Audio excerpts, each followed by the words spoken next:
Now, just what kind of evidence would prove that UFOs are real? To some UFO investigators, that evidence already exists in a series of remarkable photographs and movies shot by a Swiss farmer named Billy Meier. The footage you're seeing has never aired on network television before. It lies at the heart of a controversy that's raged for almost 20 years. Is this object an alien spacecraft, or is it merely the product of a well-crafted hoax? And if it's a hoax, how could it have been executed by a Swiss farmer with no access to a Hollywood special effects lab? No one knows, yet. Since the mid-1970s, Billy Meier claims to have had over 100 encounters with UFOs and their occupants.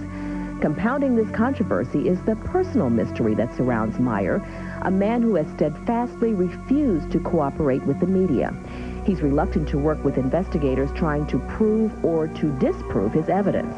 As a result, two distinct points of view have evolved among UFO researchers. Meanwhile, Billy Meier is content to let his images speak for themselves. Encounter spoke with two digital imaging experts who represent both sides of this controversy.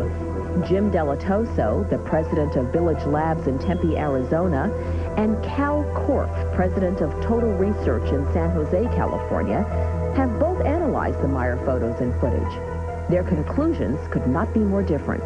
When I first saw the Meier photographs, I thought it was a product of a special effects team. The Meier photographs were beautiful.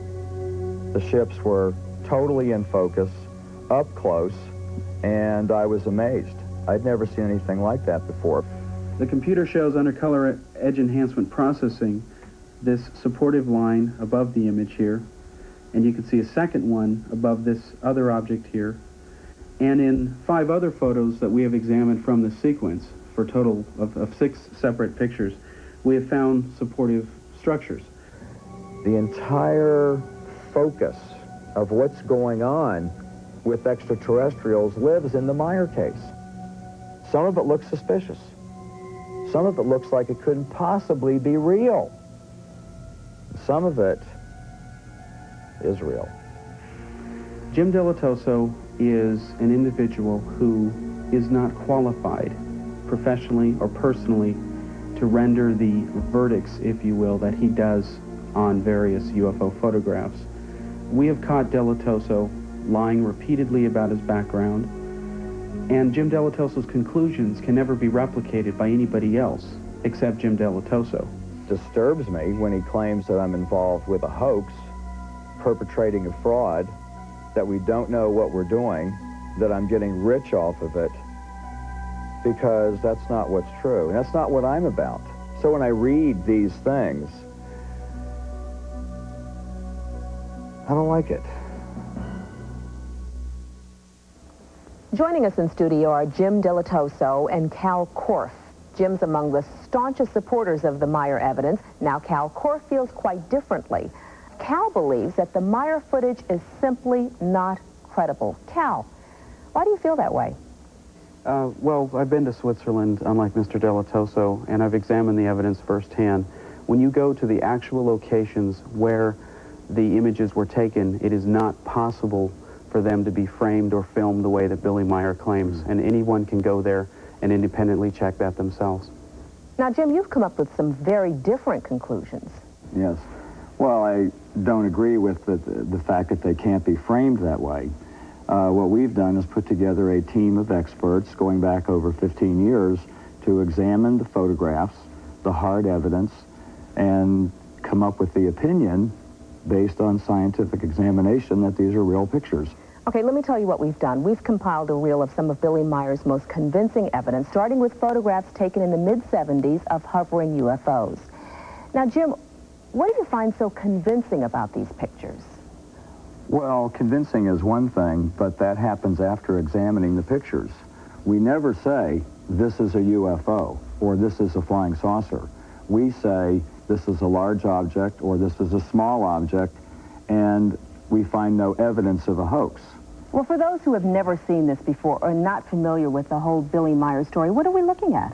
Well, we're looking at pictures that Billy Meier took. We have 4 here out of a series of hundreds that he has taken. And this is a picture of a ship known as the beam ship that could be just in front of or just behind the tree. Kal, you believe this is a model. Why? Well, as you can see, the branches of the tree do not go in front of the object, so it indicates that this so-called UFO is in front of the tree and not behind it. Now, I would be the first to admit that if the branches of the tree were in front of the object, this would be a very large craft indeed, but it's not. The way you fake a photo like this is you simply have a model in front of a tree and you shoot into the sun. And a lot of Meier's photos are conveniently shot towards the sun to help obscure any sort of supportive structure or device at the very top of them. Now, faking a still photograph is one thing, but Kal, how do you explain this moving footage? Well, the first problem is that I find it very strange in this movie that the camera never moves. Now, what are the odds of positioning your camera and having a UFO fly about? Why isn't Meier following the object? The reason he isn't following the object is because he's busy moving the model around. Secondly, this tree is the same tree that appears in the Fuchspool sequence that later conveniently disappeared. The owners of this house back here, which is a Japanese family, have testified that there's never been a tree at this location. We were at these locations, and no one in the area said that they ever saw a tree there. I even saw photos in family albums of the Swiss families who live there taken of their kids over the years, and they show no tree there. Are you saying that someone took a tree and placed it in that position? It's a technique called forced perspective. Hollywood has been using it for nearly 100 years. I'm not the only one to come up with this conclusion. Kal, hold on for a second. Jim, you had a point to make? He's claiming the use of forced perspective in trick photography, and that is not the case. This is not scientific. This is an attempt to prove that the case is wrong in order to sell a book. This is wrong in UFO investigations, that a group of people who scientifically go out to analyze and to test things can be just set aside because one person claims that there is a they, that there is a group, and that they are using testing procedures that have all the right words, but it is not scientific, and he knows it. That's not true. Let me tell you what my position is, because I'm the only one who can state it. I'm a UFO researcher first and foremost. I'm after the truth. I don't care what that truth is. When I study a UFO case, I go in there without... How many other cases have you studied? Thousands, Jim. Which are they? You have not published one thing, I've had not over one 90 thing articles on other published. UFO cases. That is not true. I can send you... I have tons of newspaper clippings over the year. The producers have those here. I just don't understand. What do you think the motivation would be for someone like a Billy Meier to create such an elaborate hoax, as you say it is? Why? I do not address motivation in any of my work because there's no way to scientifically test for it. All I do is say, of all the evidence they offer, this is how it seems to stand up, this is how it seems not to stand up. Why Billy Meier does what he does? I don't know. I can't speak for him. Only he can. Looks like we're at the beginning of many more shows about this subject. Thank you both for being with us. You're welcome. Encounters will be back in a moment.